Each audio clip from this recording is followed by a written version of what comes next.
விழிப்புணர்வை ஏற்படுத்துவது உள்நாட்டு சுற்றுலா மேம்பாட்டு பணியகத்தின் நோக்கமாகும். இந்த நிகழ்ச்சி உலகளாவிய சுற்றுலா பயணங்கள், மேம்படுத்தப்பட்ட தொடர்புகள் மூலம் எதிர்கால சுற்றுலாத்துறையை அபிவிருத்தி செய்தல் என்ற துணைப்பொருளில் நடத்தப்படுகிறது. விளையாட்டுச் செய்திகள். IPL கிரிக்கெட் சுற்றுத்தொடரின் 50வது போட்டி தற்போது இடம்பெறுகிறது. போட்டியில் மும்பை இந்தியன்ஸ் மற்றும் ராஜஸ்தான் ராயல் அணிகள் மோதுகின்றன. முதலில் துடுப்படுத்தாடும் மும்பை இந்தியன்ஸ் அணி 17.3 ஓவர்கள் நிறைவில் 2 விக்கெட்டுகளை இழந்து 186 ஓட்டங்களை பெற்றிருந்தது. துடிப்பான யூத்திற்கு லைஃபில் சேஞ்சுக்கு சரியாக செட் ஆகும். கண்கள் மூடி கண்ட கனவுகள் நிறைவேற யூத்திற்கு செட் ஆகும். ஃப்ரெண்ட்ஷிப் இதுதானே. NSBI இத்துரு வித்துரு அக்கவுண்ட் ட்ரீம் நிறைவேற சரியான பிளான். வர்த்தக செய்தி அனுசரணை. தேசிய சேமிப்பு வங்கி உங்கள் பணத்திற்கு பாதுகாப்பான இடம். பிரிக்ஸ் நாடுகள் புதிய அபிவிருத்தி வங்கி தலைமையகத்தை சீனாவின் சங்ஹாய் நகரில் திறந்துள்ளன. இந்த வங்கியினை சீன ஜனாதிபதி ஷி ஜின்பிங் கண்காணித்துள்ளார். அவர் வங்கியின் பிரதானியான முன்னாள் பிரேசில் ஜனாதிபதி டெல்மா ரூசோவை சந்தித்து பேச்சுவார்த்தை நடத்தியிருக்கின்றார். பிரிக்ஸ் நாடுகளின் பொருளாதார வர்த்தக அபிவிருத்தி நடவடிக்கைகளுக்காக நிதி ஒத்துழைப்பு வழங்குவதற்கும் இதன் மூலம் எதிர்பார்க்கப்படுகிறது.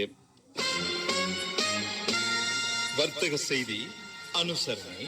தேசிய சேமிப்பு வங்கி உங்கள் பணத்திற்கு பாதுகாப்பான துடிப்பான யூத்திற்கு லைஃபில் சேஞ்சுக்கு சரியாக செட் ஆகும். கண்கள் மூடி கண்ட கனவுகள் நிறைவேற யூத்திற்கு செட் ஆகும். ஃப்ரெண்ட்ஷிப் இதுதானே. NSBI இத்துரு வித்துரு அக்கவுண்ட் ட்ரீம் நிறைவேற சரியான பிளான்.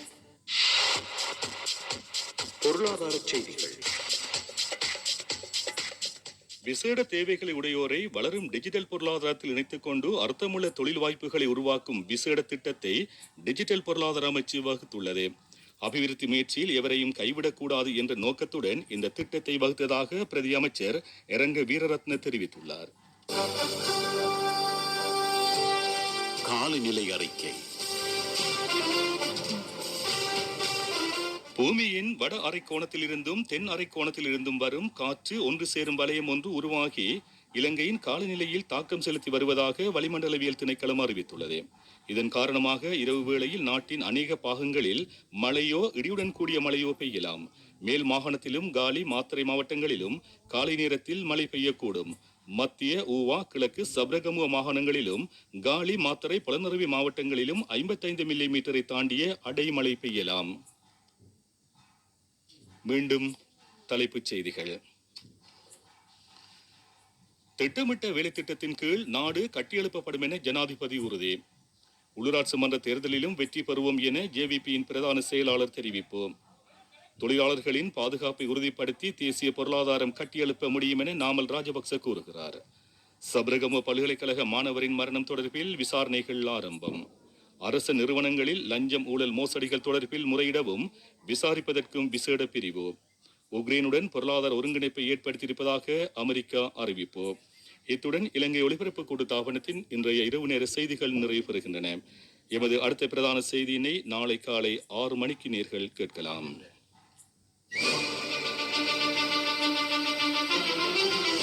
நீங்கள் கேட்டுக்கொண்டிருப்பது உங்கள் அன்னை வானொலியின் தென்றல். நேரம் 9:10. நிழலின் உண்மை முகம். சமகால அரசியல் நிகழ்வுகளின் உண்மையும் பின்னணியும்